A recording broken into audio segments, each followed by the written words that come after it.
over. Yeah. Whereas if we step aside, that's that process of witnessing. If someone's angry at us, they've got issues. We know they've got issues, but what I'm saying is their needs are not being met at some level. So it's about understanding what is their need. Maybe their need is to have power and they're being controlling. And no one likes to be controlled. Absolutely no one.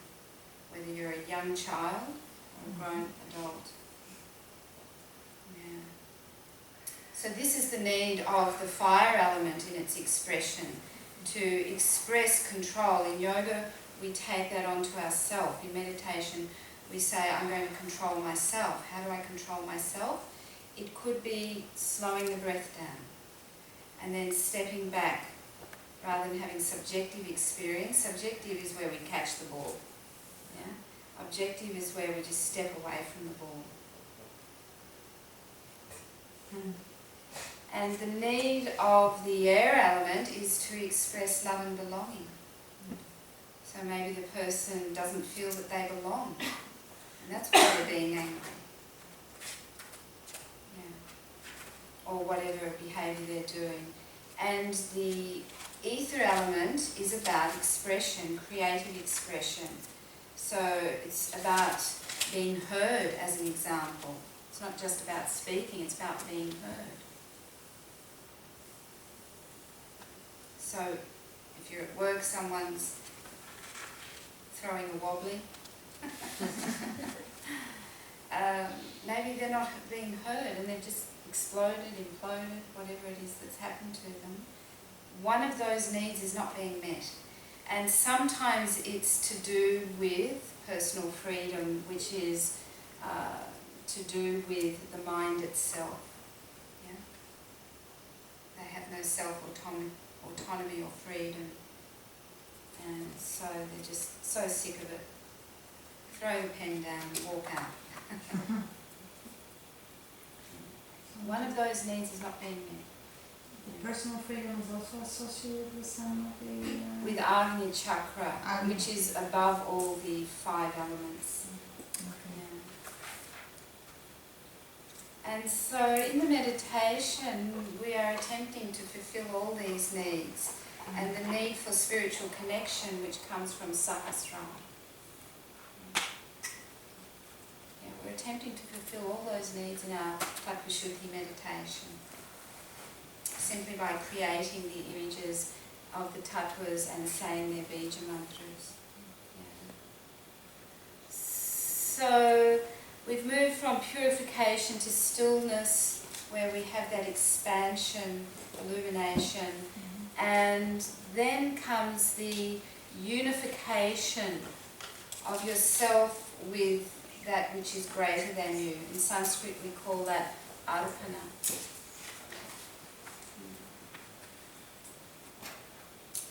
So these are the 3 stages of the tantric meditation. And I'm sure it's actually probably the same in the Tibetan Buddhist meditations. I'm sure it's no different because Tibetan Buddhism actually is Tantra.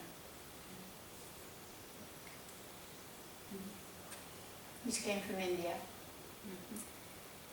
Well, you know, when you say India, this is very interesting. The Vedic culture was on the banks of the Saraswati River, which originally ran through what is now modern day Afghanistan, Punjab, Pakistan, and then into India. I mean, this was all the Vedic culture in ancient times. And you know, this included all the way over to Tibet too, from Afghanistan over to Tibet. So, as this river dried up, people have emigrated, east and west. Yeah, up and down into South India. South India wasn't a Vedic culture, not originally, it was Dravidian. And so all this knowledge has merged all the way over to Persia. You know, the religion of Zarathustra, worshipping Zarathustra, Zoroastrianism. It's no different to Vedic India. All their gods are the same, Mitra and Varuna, all their gods. And they did the fire meditation, just as in Vedic culture, it's the same. And then, after people have emigrated away, after thousands of years, they've rejoined again with different belief systems, different religion. I would say too, Kabbalah, Yeah. it's not Vedic, but it's the same source. It's the same source. It's the same yes. source. Yeah. It's where that information has come from. Same people. And then people are isolated for periods of time and things change. People have different realizations and different social, economic, when you're moving into the economics of living, conditions and everything changes. So yeah, same, and now very different. But we're realizing actually, no, it's not different. It's not. No. So we're going well with time. What happened next? So when we say matter, we're talking about dense energy. Matter. Yeah? It's composed of a combination of 5 elements that permeate the physical body, the energy body, the mind body, and everything that we do and think is influenced or governed by these elements. So tattva elements are created by different pranic energy vibrations. Energy moves in different ways, and it's under different conditions at different times. As an example, what creates a diamond? What creates other crystals that are more soft? Yeah? Different elements, different conditions, different pressure of the earth, different heating of the earth. Yeah? As an example of what I mean by different energy flows. I want to find that it's a chart, and I don't think it's on this one. I think it's on the other PowerPoint.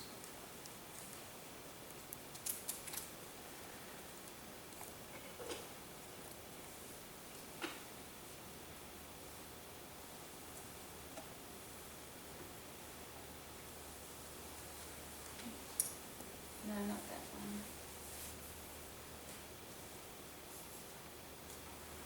Oh, maybe. Do you know what I mean by the chart, where you've got Shiva and Shakti and then the involution of energy? Ah, this one. Yeah, that's the one. That has. Yeah. What is it? So let me look at that for a moment, just to read it. If you can't read it, come up close. Excuse me.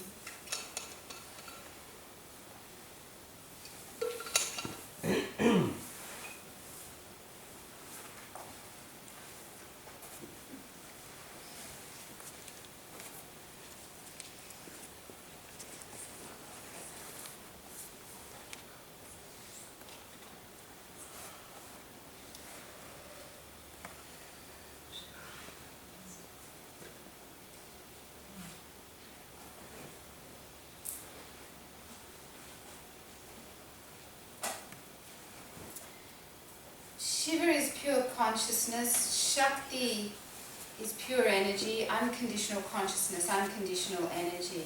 I think, what we talk about these days as black energy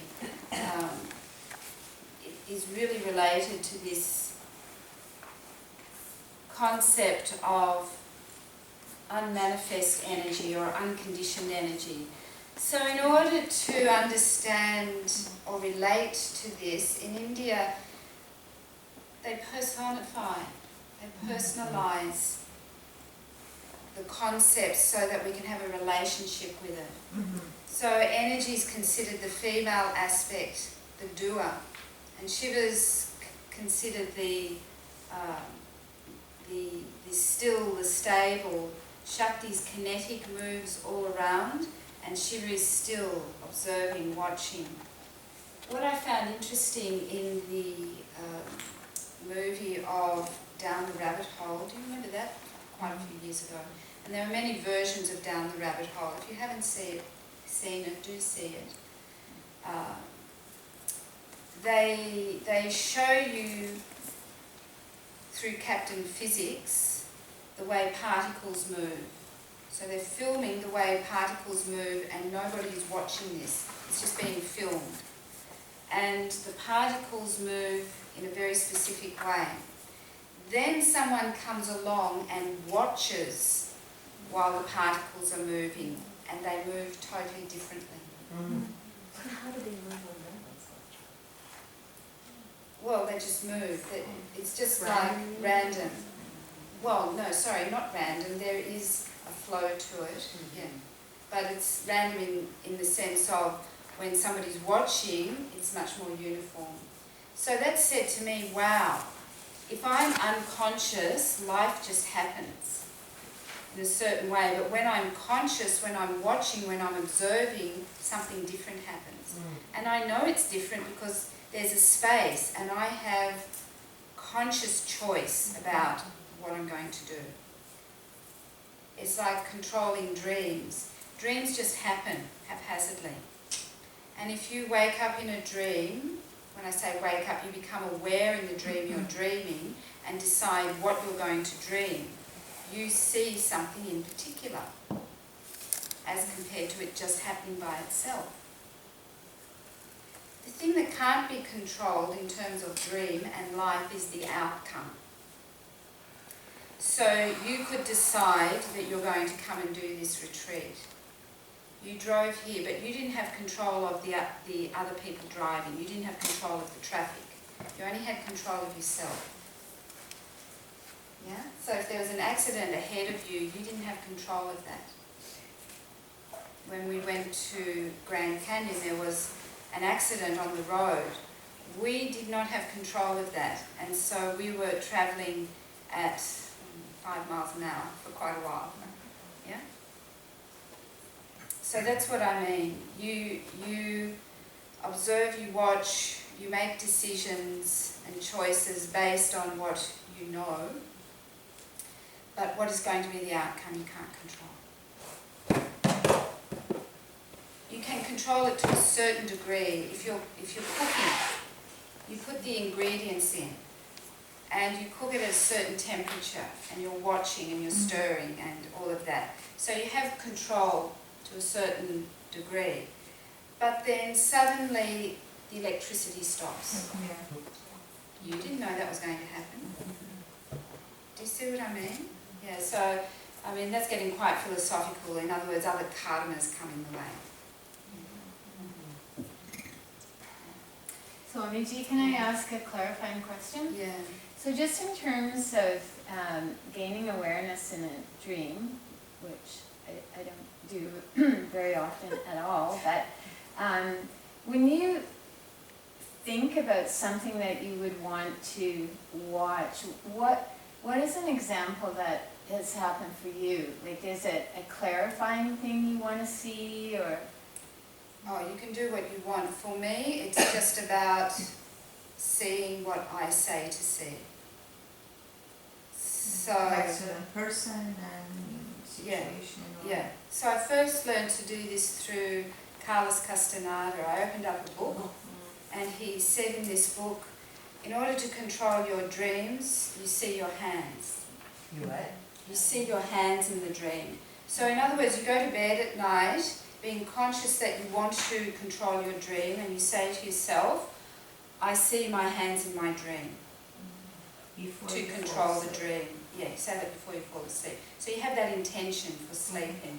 When you see your hands in the dream, then you can choose what you're going to see. Whatever it is you want to see, you will see it. But I guess it just seems so random to me. Like, what would you want to see? Well, you can decide that before you go to sleep. You can say, I'm going to see the 5 elements superimposed on my body. Or I'm going to see the earth element. Yeah? You could choose before you go to sleep. So you set that intention. And this is actually a way of deepening your meditation. It's a way of improving your life, bringing some control into life. Yeah. Thank you. It's, what it's doing is, we were talking about unifying the mind in order to feel the unification of the divine within us. Yeah? So this is part of that process. Thank you. So, sorry. No? So, when you make that intention before you go to sleep, that makes your mind awake during the dream to Yeah, to yeah. be aware of the Yeah. ends, because like Yeah. for me it seems that I never see dreams and I'm like It may not work for you. You know, Mhm. for some people, dreams are a very prominent part of life, and you might even go through a phase where you don't remember dreams, or you don't know that you're dreaming. It can be, you know, something that comes and goes, but you can still nonetheless hope that it happens and put that intention there. One never knows. Did you have a question? Yeah, my question is, sometimes your dreams are premonitions. Can be, yeah. And so when they are premonitions, you don't actually, I haven't known what to do with them. But after the fact that I've had them, I understand that they were premonitions. So in that way, what, you just let them come, because sometimes you don't know what they're saying, you know, it's Yeah. so far in the future. Yeah, yeah. We dream several times in the night, and so usually you remember the dreams when you've just woken. So if you wake in the middle of the night, you'll remember the dream at that time. Yeah. Good to write them down, I think. Yeah. So here we have pure energy and consciousness. They're the two sides of the same coin. They're actually not separate, but we look at them separately to understand them. And the other names that it goes by is Chitta with one T. Chitta with two T's is the mind stuff, the mind that we use. But Chitta with one T is the unconditional consciousness. So you might know a Kirtan, Chidananda, Chidananda. Yeah?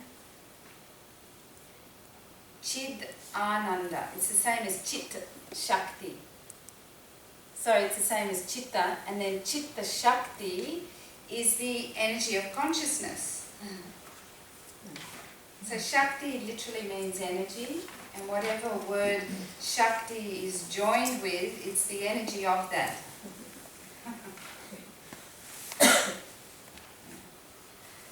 What happens is that this energy involutes down, and it draws that pure consciousness with it. It involutes down into three forms of Shakti, and I think it's really important to understand these three forms of Shakti, even if you don't understand anything else. One form of Shakti is the desire. And desire meaning not like you desire to eat a piece of chocolate, not that sort of desire. Desire to express, desire to expand, desire to involute. Desire meaning a propelling force that drives you. And the word is Icha. Icha Shakti. So at a cosmic level there is this desire to express, there is this compulsion or propulsion or whatever word you want to say. It's like, you know, a tree has a seed, and the desire of that seed is to become a fir tree or a petunia or a, yeah? So you get what I mean by desire at that level? That leads to action. Kriya Shakti.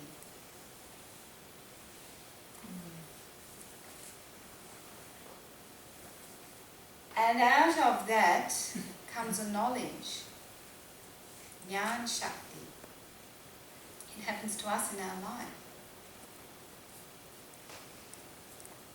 In 79, I had the desire to come to Canada in, what year was it? 2014. Padma had the desire to visit her sister just near me and to contact me. And then, or 13, and then action followed suit. And lots of wisdom is ensuing. You see, it happens in our lives all the time. It's the same thing that Padma teaches with the Tibetan Bhakti. If you want an apple tree, you plant an apple seed. Yeah. And if you plant an apple seed and want something else, you're planting the wrong seed. Exactly. Yeah, because everything at the earth plane, everything on the earth plane is destined to be what it is. An apple seed is destined to be an apple tree if it's water, if it's planted in water. Yeah. So it applies to everything. These three Shaktis are limited by various conditions, and I'm not going to go into that because that gets really heady, but just understanding that there are limitations that occur. Just as we experience limitations in our life, our bodies have their limitations, our mind has its limitations, our breathing capacity has its limitations. Everything has limitations, doesn't it? Mm-hmm. So it's not that we want to feel limited, but it's just understanding that as the divine, cosmic, whatever you want to call that, unmanifest energy starts to manifest, it is bound by certain conditions. Like we're talking about the apple tree, it's bound by those conditions. It can only be an apple tree, an apple seed, sorry. It can't be an orange tree. I don't even think genetic modification would turn an apple seed into an orange tree.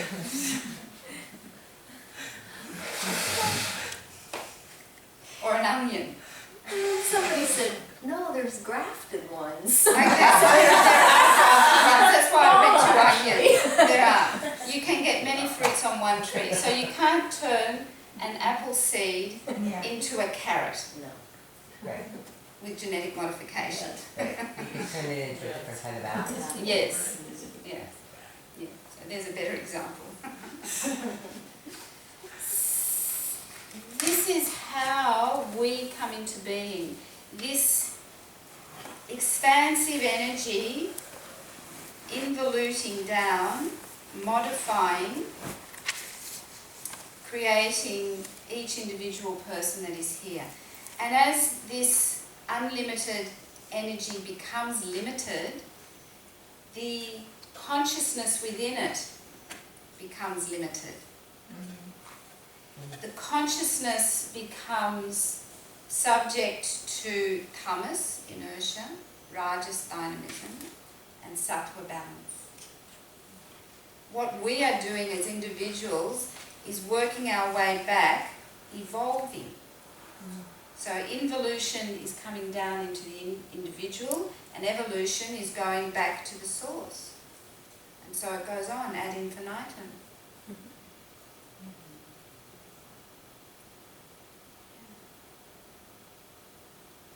And these elements are the product of that expansive energy being conditioned.